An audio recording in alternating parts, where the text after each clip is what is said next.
Assalamualaikum warahmatullahi wabarakatuh.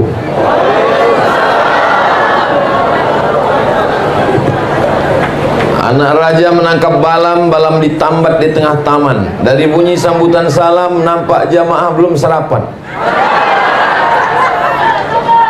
Apa kabar semua saudara-saudara saya sehat? Alhamdulillahi Rabbil Alamin. Allahumma salli ala Sayyidina Muhammad wa ala ali Sayyidina Muhammad. Semoga dengan solawat ini kita mendapatkan syafaat Nabi Muhammad sallallahu alaihi wasallam. Amin ya Rabbal Alamin.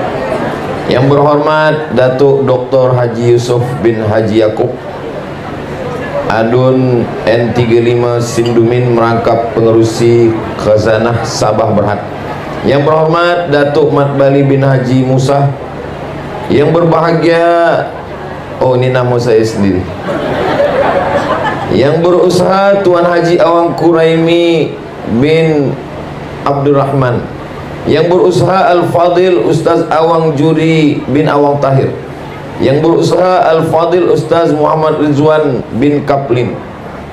Yang dihormati Tuan OKK Daud bin Haji Kasim. Yang berusaha Encik Abdullah Abdul Hadi bin Awang Adi. Yang dihormati Encik Syahrudin bin Manro, Ketua Jabatan Kerajaan Negeri dan Persekutuan, tuan-tuan, puan-puan, hadirin hadirat, muslimin muslimat, mukminin mukminat yang belum berkahwin dan belum bersunat. Semua yang hadir ini dimuliakan Allah Subhanahu wa taala. Amin ya rabbal alamin. Pada kesempatan yang baik dan mulia ini kita berkumpul kerana hati bahagia Maulidur Rasul sallallahu alaihi wasallam. Untuk apa kita buat maulid? Kita buat maulid sebab kita tidak hidup dengan Nabi, tidak makan dengan Nabi, tidak sembahyang dengan Nabi, tidak serumah dengan Nabi, tak pernah menengok Nabi. Sahabat Nabi tidak perlu buat maulid sebab mereka berjalan dengan Nabi, solat dengan Nabi, berperang dengan Nabi, tiap-tiap hari dengan Nabi. Kita yang tidak kenal dengan Nabi ini memperkenalkan Nabi kepada anak, menantu, kawan, sahabat, jiran kita dengan mengadakan Maulidur Rasul sallallahu alaihi wasallam. Isi maulid itu, kata Imam Al-Hafiz Jalaluddin Abdurrahman As-Suyuti, isi maulid itu 5 saja, tak banyak-banyak. Yang pertama, baca ayat Quran. Yang kedua, baca sejarah Nabi. Yang ketiga, ada tazkirah amar ma'ruf nahi munkar. Yang keempat, ada salawat. Yang kelima, ada doa. Jadi kalau dah cukup 5 itu, maka insya Allah sudah boleh disebut dengan maulid. Makan kalau ada baik, tak ada pun tak apa. Makan sebagiannya membuat, karena itu bagian daripada sedekah. Di tempat saya namanya Maulid Arba'in. Arba'in 40. Disebut dengan Maulid Arba'in kerana maulid dibuat 40 malam. Jadi saya sangka 40 malam ni dah banyak betul maulid. Tiap malam lebih 1 bulan. Tapi bila saya pergi ke Aceh, ujung Sumatera bahagian atas sekali, saya tanya mereka, di sini maulid berapa lama? 90 hari, 3 bulan. Jadi kalau saya lah duduk di situ 3 bulan, balik gemuk. Makan Maulidur Rasul sallallahu alaihi wasallam. Jadi pada kesempatan yang baik dan mulia ini kita berselawat. Selawat pendek, Allahumma salli ala Sayyidina Muhammad wa ala ali Sayyidina Muhammad. Lain kepala, lain isinya, lain padang, lain belalang, lain lubuk, lain ikannya, lain kepala manusia, lain cara dia buat selawat. Maghribi lain bunyi selawat, Sudan saya dengar lain bunyi selawat, di Mesir pun dengan irama yang orang Melayu pun dengan lagu-lagu nagham dia. Maka ini semua adalah tradisi, Nabi tidak pernah melarang. Begitu juga dengan azan. Azan ada lagunya, Bayati, Soba, Sika, Nahawan, Jaharka, Ras. Maka itu semua baik semua. Jadi sesiapa yang membaca selawat dengan ada lagu, ada irama, baik. Bagi sesiapa yang tak suka, dia baca selawat lurus-lurus saja pun baik juga. Allahumma salli ala sayyidina Muhammad wa ala ali sayyidina Muhammad, Allahumma salli ala sayyidina Muhammad wa ala ali sayyidina Muhammad. Tapi ada orang yang suka dengan dilantunkan. Tadi bila saya turun, maka disambut dengan selawat. Maka kita pun juga di kampung saya, kalau ada akikah, ada walimah, ada nikah, ada pindah rumah, orang ramai-ramai berselawat. Sallallahu ala Muhammad, sallallahu alaihi wasallam, sallallahu ala Muhammad, sallallahu alaihi wasallam. Ya Nabi, salam alaika. Ya Rasul, salam alaika. Ya Habibi, salam alaika. Salawatullah alaika. Maka semuanya baik. Ada pula berselawat dengan dipukulkan duf gendang, maka memukulkan itu pun baik. Kata Nabi SAW, a'linu hadzal nikah. Kalau ada walimah nikah, jangan diam-diam, a'linu, buat istiharkan beramai-ramai. Waj'aluhu fil masajid, buat akad nikah di masjid. Wadribu alaihi bidufuf, pukulkan gendang. Itulah kenapa ada tradisi memukulkan gendang. Ketika Nabi balik daripada perang, datang sahabat, seorang perempuan. Ya Rasulullah, ya, saya bernazar. Apa nazarnya? Saya bernazar, nanti kalau engkau pulang perang dengan selamat, saya akan pukulkan gendang ini. Boleh apa tak boleh? Kata Nabi, pukulkanlah gendang itu. Itulah mengapa di beberapa kawasan daerah memukulkan gendang. Hadrah, hadrah diambil dari kata hadar. Hadrah maknanya merasakan kehadiran Nabi Muhammad sallallahu alaihi wasallam, seakan-akan dihadir. Walaupun yang datang itu ustaz, habaib, maka ketika mereka datang disambut dengan tala'al badru alaina. Hadrah, merasakan kehadiran Nabi Muhammad sallallahu alaihi wasallam. Maulid dibuat di masjid, ramai, semua orang datang, puan, tuan, datuk, datin, baik, tak salah. Tak sanggup membuat di masjid, dibuat di rumah-rumah juga baik.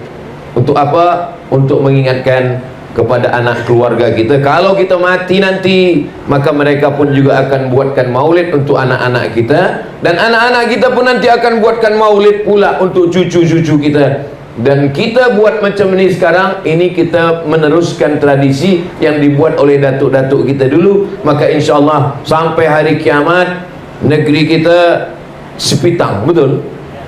Maka insyaAllah sampai hari kiamat terus ada Maulidur Rasul sallallahu alaihi wasallam. Amin ya rabbal alamin. Biasanya kitab maulid yang dibaca macam-macam. Dari mulai yang paling tua namanya Maulid Ad-Daibai dari Yaman. Selesai Maulid Ad-Daibai ada lagi namanya Maulid Burdah. Maulid Burdah ini ditulis oleh Imam Al-Busiri dari Alexandria, Mesir. Makamnya di Alexandria, Iskandaria. Selepas itu Ad-Daibai Yaman, kalau Al-Busiri di Alexandria, Mesir. Lalu kemudian Imam Abu Ja'far Al-Barzanji. Al-Barzanji ini ulama daripada Yaman. Lalu kemudian dia menjadi mufti, ulama daripada Madinah Al-Munawwarah menjadi mufti di Yaman. Beliaulah menuliskan syair-syair Al-Barzanji. Lalu kemudian daripada Yaman ada namanya Habib Ali Al-Habsyi, maka kita sebut dia dengan Simtud Durar. Lalu kemudian sekarang masih ada lagi Habib Omar bin Hafiz menuliskan Maulid Ad-Diyaul Lami. Ini semua adalah maulid-maulid. Isi daripada syair-syair maulid ini tiga. Yang pertama sejarah Nabi, yang kedua solawat Nabi, yang ketiga adalah doa-doa di dalamnya.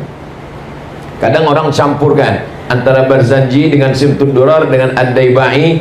Yang biasa saya lantunkan dalam maulid, Maulaya salli wa sallim daiman abada ala habibika khairil khalqi kullihim Muhammadun sayyidul kaunaini wa thaqalaini wal fariqaini min urbin wa min ajami. Muhammadun sayyidul kaunaini, Nabi Muhammad adalah pemimpin semesta alam, Sayyidul Kaunaini Wathaqalaini, dari kalangan manusia dan jin, min urbi wa min ajami, dari kalangan orang Arab dan orang ajam yang bukan Arab. Dialah pemimpinnya. Nanti ketika kita berkumpul semua di padang mahsyar, yang Arab, yang tak Arab, yang Nabi, yang tak Nabi, yang Yahudi, Bani Israel, semuanya pemimpin kita adalah Sayyidina wa Maulana Muhammad sallallahu alaihi wasallam. Innallaha wa malaikatahu yusalluna 'alan nabi. Allah berselawat, malaikat berselawat. Ya ayyuhalladzina amanu, hai orang yang beriman, sallu alaihi, berselawatlah kamu, sallu alaihi wa sallimu taslima. Kata sahabat Nabi, kalau mengucapkan salam kami tahu, assalamu alayka ya Rasulullah, assalamu alayka ya Habibullah, assalamu alayka ya awwala khalqillah, assalamu alayka ya safwatullah, assalamu alayka ayuhan nabiyyu wa rahmatullahi wa barakatuh. Tapi mengucapkan selawat kami tak tahu. Maka turunlah wahyu, diajarkan kepada Nabi Muhammad. Nabi mengajarkan kepada kita, Allahumma salli ala sayyidina Muhammad wa ala ali sayyidina Muhammad. Tapi kata Syekh Ali Jum'ah, solawat yang paling elok adalah solawat yang ada Ibrahimnya di dalam. Maka disebut dia dengan solawat Ibrahimiyah. Allahumma salli ala sayyidina Muhammad wa ala ali sayyidina Muhammad kama sallaita ala sayyidina Ibrahim wa ala ali sayyidina Ibrahim. Allahumma barik ala sayyidina Muhammad wa ala ali sayyidina Muhammad kama barakta ala sayyidina Ibrahim wa ala ali sayyidina Ibrahim fil alamina innaka hamidum majid. Majlis, setiap majlis, maka kadang kalau kita berjumpa dengan orang, bila bersalaman, Allahumma salli ala sayyidina Muhammad, Allahumma salli ala sayyidina Muhammad. Kenapa orang kalau berjumpa bersalaman dia ucapkan selawat kepada Nabi? Karena kata Nabi, setiap ada majlis orang berkumpul, kalau tidak dibacakan selawat, maka majlis itu majlis bangkai, majlis busuk, majlis berbau. Maka orang yang berdua pun, walaupun tak ramai berdua, dia tidak ingin majlis dia berdua itu menjadi majlis yang tak baik. Maka ketika bersua berdua, dia tetap ucapkan Allahumma salli ala sayyidina Muhammad wa ala ali sayyidina Muhammad. Ma min muslimaini, dua orang muslim, yaltaqiyani, berjumpa, wa yatasaffahani, berjabat tangan, illa ghufira lahuma, diampunkan dosa mereka, malam yatafarraqa, sebelum dia berpisah. Maka kita pun juga di dalam majlis ini sudah berkali-kali, berulang-ulang kita ucapkan selawat kepada Nabi, dan insya Allah dengan selawat itu mudah-mudahan kita istiqomah insya Allah. Ada model selawat yang di dalam selawat itu ada doa sekali. Dia selawat, kalau Allahumma sholli ala sayyidina Muhammad wa ala ali sayyidina Muhammad, tak ada doa di dalamnya. Tapi Allah tetap berikan balasan. Man shalla alayya salatan, siapa yang berselawat satu kali, sallallahu alaihi biha asyra, Allah balas 10 kebaikan. Wa huttan anhu asyara sayyiat, dihapuskan 10 kesalahan. Wa rufi'an lahu asyara darajat, dinaikkan 10 tingkatan derajat. Tapi dalam selawat itu tak ada doa.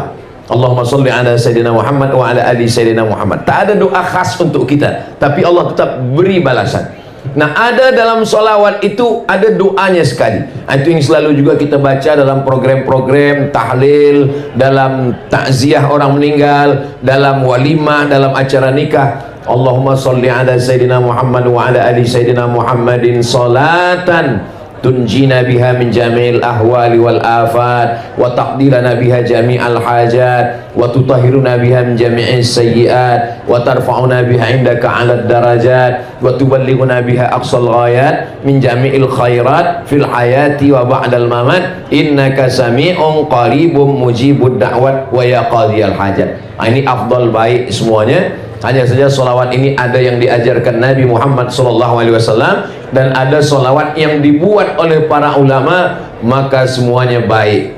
Kenapa boleh solawat itu dibuat oleh para ulama? Mana dalilnya? Suatu ketika Nabi sembahyang, Sami Allahu liman hamidah, Nabi hanya mengajarkan doa Rabbana lakal hamdu mil'us samawati wa mil'ul ardi wa mil'u ma syi'ta min syai'in ba'du. Tapi rupanya sahabat di belakang ada dia baca doa agak lain. Sami Allahu liman hamidah, alhamdulillahi hamdan tayyiban katsiran mubarakan fi. Selepas salat Nabi tanya, siapa tadi yang membaca doa yang tak pernah saya ajarkan? Saya hanya mengajarkan doa Rabbana lakal hamdu mil'us samawati wa mil'ul ardi wa mil'u ma syi'ta min syai'in ba'du. Kamu tadi saya dengar ada bacaan lain, alhamdulillahi hamdan tayyiban katsiran mubarakan fi. Selepas salat Nabi tanya, siapa tadi yang membuat doa itu? Lelaki itu menjawab, saya ya Rasulullah yang membuat doa itu. Kata Nabi, futihat abwabus sama, saya tengok pintu langit terbuka, turun malaikat berlomba-lomba ingin mencatat, menulis doa yang sudah engkau baca tadi. Itulah dalil bahwa boleh membuat doa, walaupun doa itu tidak ada dalam Quran, tidak ada dalam hadis Nabi, tidak diajarkan oleh Nabi Muhammad. Boleh kita membuat doa selama doa itu tidak bercanggah dengan Al-Quran dan Sunnah Nabi Muhammad Sallallahu Alaihi Wasallam. Berdasarkan hadis ini, kata Imam Al-Hafiz Ibnu Hajar Al-Asqalani dalam kitab Fathul Bari, jawazu ihdatsiz dzikri fi shalah ma lam yukhalif bil ma'sur. Boleh membuat bacaan solat dalam solat selama tidak bercanggah dengan Al-Quran dan Sunnah. Kalau di dalam solat saja boleh, apalagi di luar solat. Hanya saja kalau kita buat doa, doanya berbahasa Arab. Kalau berbahasa Melayu, maka solat kita batal. Jadi kalau dalam solat itu kita buat doa berbahasa Melayu, apakah ketika sujud, ataupun ketika duduk, ataupun ketika tentang tasyahud, at-tahiyatul mubarakatuh sampai fil alamina innaka hamidum majid, lepas itu kita berdoa sendiri, ya Allah lariskanlah perniagaan saya, batal sembahyang. Tapi kalau kita baca dengan doa bahasa Arab, Allahumma rzuqni rizqan halalan thayyiban mubarakan fi, tak batal salat. Walaupun doa itu tidak diajarkan Nabi, tidak diajarkan Allah dalam Quran, tidak ada dalam hadis Nabi, maka doa itu tetap boleh dibacakan, baik dalam doa solat sunat maupun dalam solat fardu, maupun dalam sujud, maupun ketika tegak, maupun ketika di akhir tasyahud. Mana dalilnya? Imam Syafi'i mendoakan, Imam Syafi'i punya murid namanya Imam Hambali. Dia Imam Ahmad bin Hanbal yang masyhur dengan nama Imam Hambali. Lalu kemudian ketika Imam Syafi'i meninggal, Imam Hambali mendoakan gurunya. Apa kata Imam Hambali? Da'autu lisyafi'i fi salati, saya doakan guru saya Imam Syafi'i dalam sembahyang saya, arba'ina sanah, 40 tahun. 40 tahun. Apa bunyi doanya? Rabbi firli wali walidayya wali Muhammad bin Idris Asy-Syafi'i. Rabbi firli, ampunkan saya, wali walidayya, ampunkan ibu bapa saya, wali Muhammad bin Idris Asy-Syafi'i, ampunkan Imam Syafi'i. Jadi kalau puan-tuan nanti berdoa dalam sembahyang, baik waktu sujud subhana rabbiyal a'la wa bihamdi, selepas itu dia tambah doa Rabbi firli wali walidayya wali Ustaz Abdul Somad. Boleh, tak salah, baik sunat fardu wali sunat. Tapi kalau doanya lupa bahasa Arab, ampunkanlah dosa Ustaz Somad, dia tadi tazkirah kejap saja tak lama, batal salat. Sebab bila ada keluar yang bukan bahasa Arab daripada mulut kita, batal. Tapi kalau kita bacakan dalam hati, boleh. Aqrabu ma yakunul 'abdu min rabbih wa huwa sajid. Seorang hamba paling dekat dengan Allah bukan waktu dia di Makkah, bukan waktu dia di Ka'bah, bukan waktu dia di Taman Raudhah. Orang paling dekat dengan Allah ketika dia sedang sujud. Fa'aksiru fihi du'a, maka perbanyaklah doa ketika sedang bersujud. Berapa lama Nabi berdoa ketika sedang sujud? Kata Sayyidatuna Aisyah, istri Nabi yang menengok Nabi bagaimana Nabi sembahyang. Nabi pernah membaca ayat panjang dalam solat dan sujudnya sepanjang ayatnya. Jadi kalau ayat dia baca surah yang panjang, sujudnya sepanjang ayatnya. Tapi kenapa imam-imam kita hanya membaca setakat paling banyak 7? Karena kata Imam Al-Hasan Al-Basri, tasbih yang sikit 3, yang sedang 5, yang paling banyak 7. Subhana rabbiyal a'la wa bihamdi, subhana rabbiyal a'la wa bihamdi, subhana rabbiyal a'la wa bihamdi, subhana rabbiyal a'la wa bihamdi, subhana rabbiyal a'la wa bihamdi, subhana rabbiyal a'la wa bihamdi, subhana rabbiyal a'la wa bihamdi. Lebih daripada 7 makruh. Sebab apa? Sebab makmum berkunang-kunang. Makmum boleh sakit kepala, pusing kepala. Sebab apa? Sebab terlalu lama sujud. Maka yang dimaksud lama sujud ketika sedang sembahyang bersendirian. Solat sunat hajat, solat sunat tahajud, solat sunat witir, solat sunat di rumah. Adapun menjadi imam, idza amma ahadukum falyukhaffif, kalau kamu menjadi imam maka ringankanlah bacaannya, tidak terlampau pendek, tidak terlampau panjang, tidak terlampau lama, tidak terlampau sekejap. Maka insya Allah mudah-mudahan amalan-amalan sunnah Rasulullah SAW dengan maulid ini dijelaskan oleh para alim, para ulama kita, dapat kita amalkan sehingga kita istiqomah. Dengan barakah maulid ini mudah-mudahan kita semua istiqomah insya Allah. Apakah Abdul Somad yang berada di atas yang dimuliakan yang disanjung-sanjung, yang dialu-alukan, yang disambut, yang dikawal lebih mulia daripada saudara saya yang di bawah kepanasan? Belum tentu. Boleh jadi mereka lebih dulu masuk surga daripada Abdul Somad. Betul apa tidak? Oh, betul kata jamaah. Innallaha la yanzuru ila ajsamikum. Allah tidak menengok badan kamu, wala ila suwarikum. Allah tak menengok rupa kamu, walakin yanzuru ila qulubikum. Yang ditengok Allah adalah hati kamu, wa a'malikum, dan amal kamu. Dulu zaman Nabi Muhammad SAW, orang yang paling mulia adalah Quraisy, paling tinggi Quraisy. Arab yang keturunan Nabi Ibrahim. Di bawah Quraisy yang Arab tapi bukan keturunan Nabi. Yang di bawah itu lagi adalah Ajam yang bukan Arab. Yang paling bawah sekali adalah yang berkulit hitam dari Afrika. Bilal bin Rabah, Miqdad bin Aswad, Najasyi. Ini yang paling rendah. Maka ketika Nabi Muhammad SAW datang, maka yang paling tinggi jatuh ke paling bawah, yang paling bawah naik ke paling atas. Siapa yang paling tinggi? Abu Lahab. Sebab Abu Lahab adalah anak Abdul Muttalib, Abdul Muttalib anak Hasim, Hasim anak Abdi Manaf, Abdi Manaf anak Qusay, Qusay keturunan Adnan, Adnan anak cucu Ismail, Ismail anak Ibrahim alaihissalam.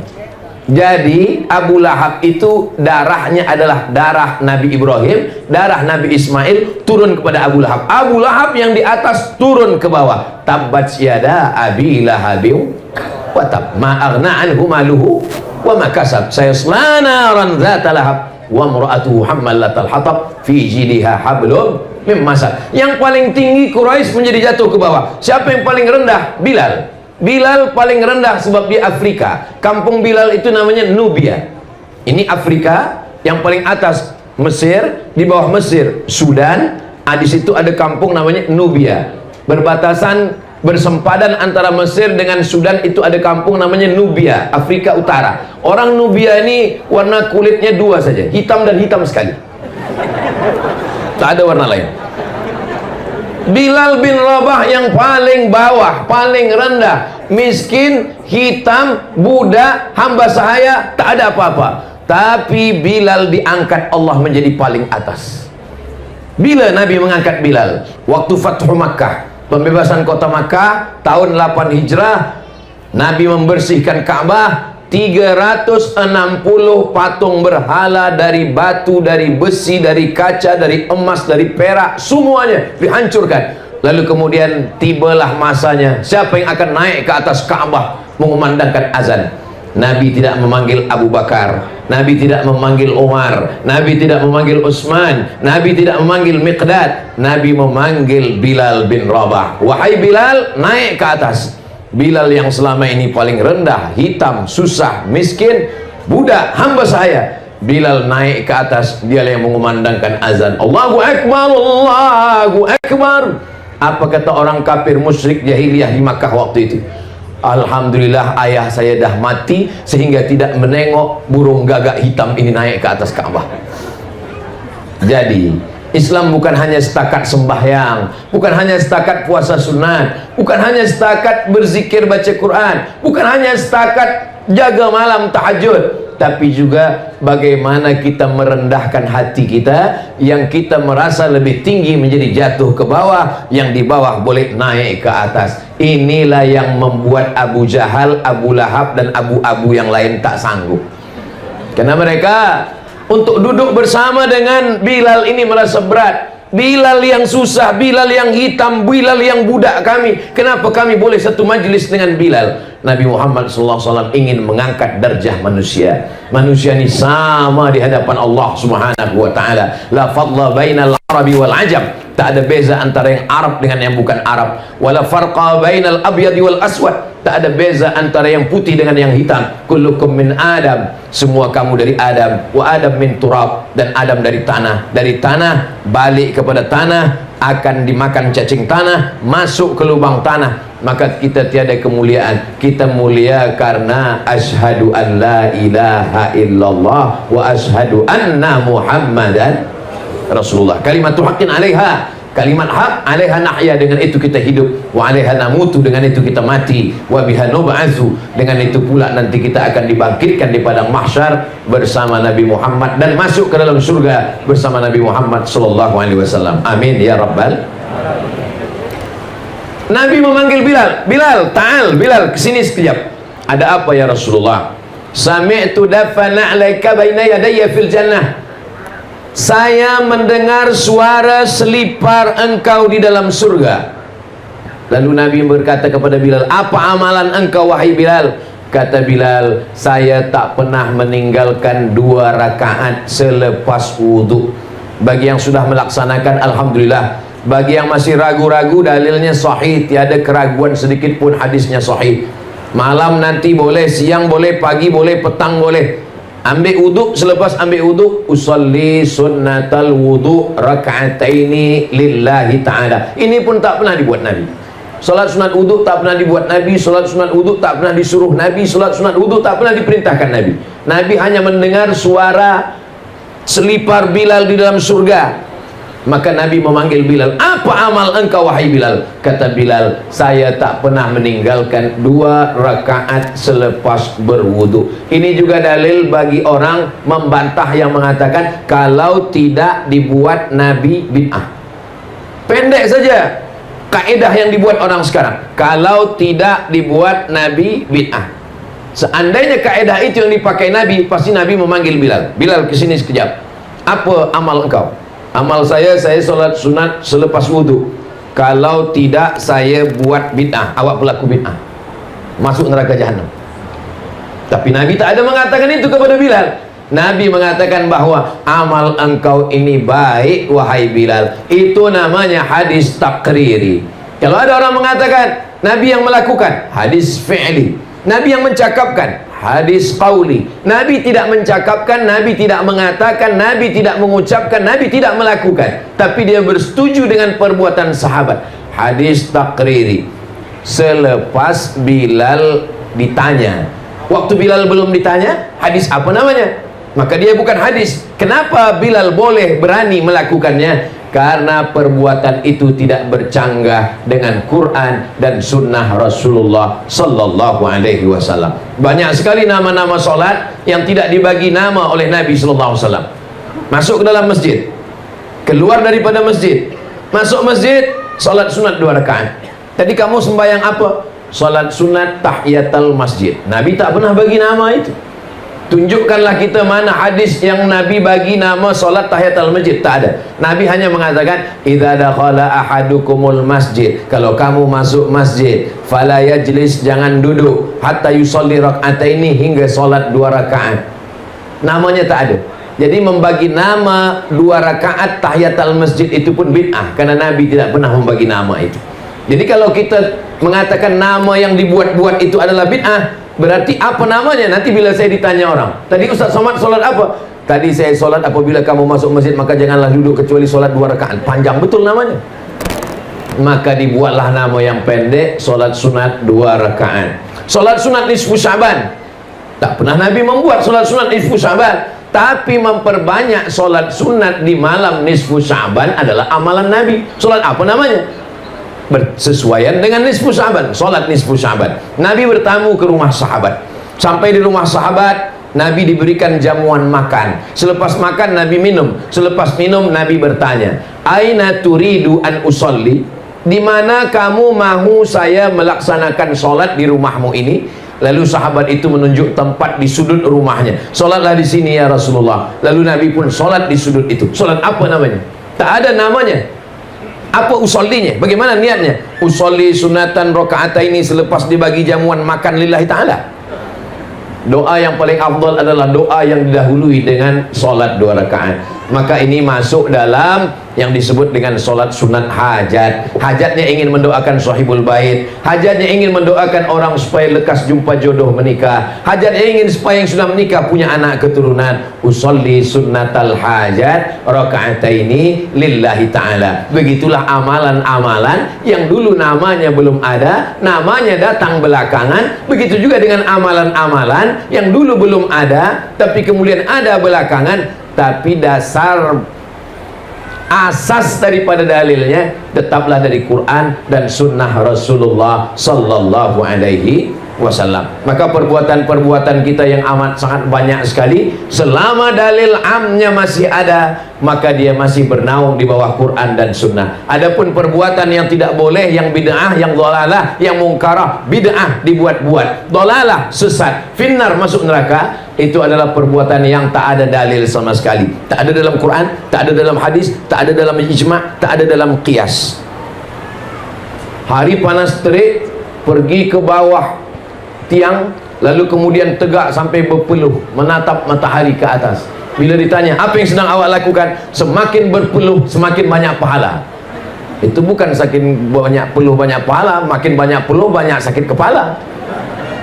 Maka ini bukan perbuatan yang baik, karena tidak ada dalam Quran, tidak ada dalam sunnah, tidak ada dalam hadis, tidak ada dalam ijma', tidak ada dalam qiyas, tidak ada tuntunan dari Allah dan dari Rasulullah sallallahu alaihi wasallam. Adapun bahagia dengan lahirnya Nabi Muhammad sallallahu alaihi wasallam, rasa bahagia dengan lahirnya Nabi, Nabi pun bahagia dengan lahir dirinya. Mana contohnya? Nabi beribadah pada hari Isnin. Kenapa engkau berpuasa hari Isnin ya Rasulullah? Dzaka yauma wulidtu, hari Isnin aku dilahirkan. Itulah dasar kita berbahagia pada bulan Rabiul Awal, dan tidak hanya pada Rabiul Awal, pada setiap hari Isnin pun kita berbahagia. Kenapa? Karena hari Isnin kelahiran Nabi Muhammad sallallahu alaihi wasallam. Nampaknya puan berbahagia betul hari Isnin ini. Iya Ustaz Abdul Somad. Kenapa puan berbahagia? Setiap hari Isnin inilah suami saya bagi belanja lebih sikit.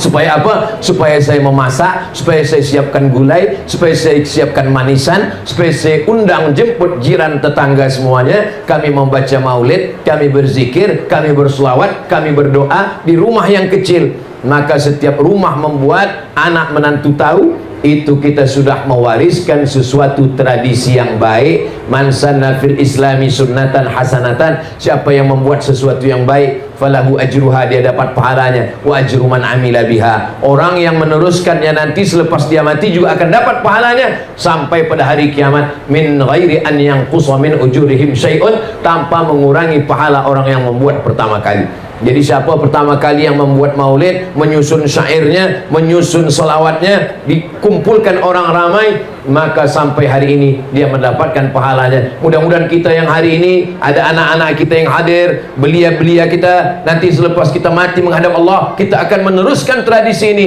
Maka insya Allah kita yang sesudah mati pun juga akan dapatkan pahala amal jariahnya insya Allah. Amin ya rabbal alamin. Nabi Muhammad sallallahu alaihi wasallam selama di kota Makkah Al-Mukarramah 13 tahun, 40 tahun dapat wahyu, 13 tahun setelah dapat wahyu. 40 tambah 13, 53 tahun Nabi tidak ada kekuasaan. Dia sembahyang di samping Ka'bah, datang Abu Jahal, Abu Lahab mencekik, menyungkup kepala dia dengan kain, mereka siramkan dengan kotoran. Itulah kenapa tidak ada solat fardu di masjid selama di kota Makkah. Selama di kota Makkah tidak ada solat fardu di masjid, sebab takut ditangkap, dicekik, dilempar, dibunuh oleh Abu Jahal, Abu Lahab. Jadi kalau ada di Sepitang ini ada orang Sepitang yang tak pernah ke masjid, berarti dia takut dicekik Abu Jahal, Abu Lahab. Kenapa laki awak tak pernah ke masjid? Dia takut ditangkap Abu Jahal dan Abu Lahab. Tapi selepas Nabi pindah ke kota Al-Madinah Al-Munawwarah, disitulah mereka solat berjamaah beramai-ramai di Masjid Nabawi, dan yang menjadi imam adalah Sayyidina wa Maulana Muhammad sallallahu alaihi wasallam. Nabi yang menjadi imam. Selepas Nabi jadi imam, Nabi mengucapkan salam, Assalamualaikum warahmatullah, Assalamualaikum warahmatullah. Nabi menghadap ke jamaah. Sebetulnya selepas sembahyang itu, imam itu menghadap ke jamaah atau menghadap ke kanan. Dua riwayat. Riwayat yang mengatakan menghadap ke kanan, bahwa jamaah meminta sebelah kanan Nabi. Sebab ketika Nabi menghadap ke hadapan, yang paling afdal jamaah sebelah kanan. Selepas sembahyang Nabi menghadap ke jamaah, maka yang afdal adalah jamaah sebelah kanan. Itulah dalil pertama kalau lepas sembahyang imam menghadap ke kanan, karena jamaah ingin mendapatkan barokah sebelah kanan. Tapi riwayat yang kedua, Nabi menghadap ke jamaah. Di Sipitang imam menghadap ke kanan atau ke jamaah? Nampaknya banyak yang tak ke masjid.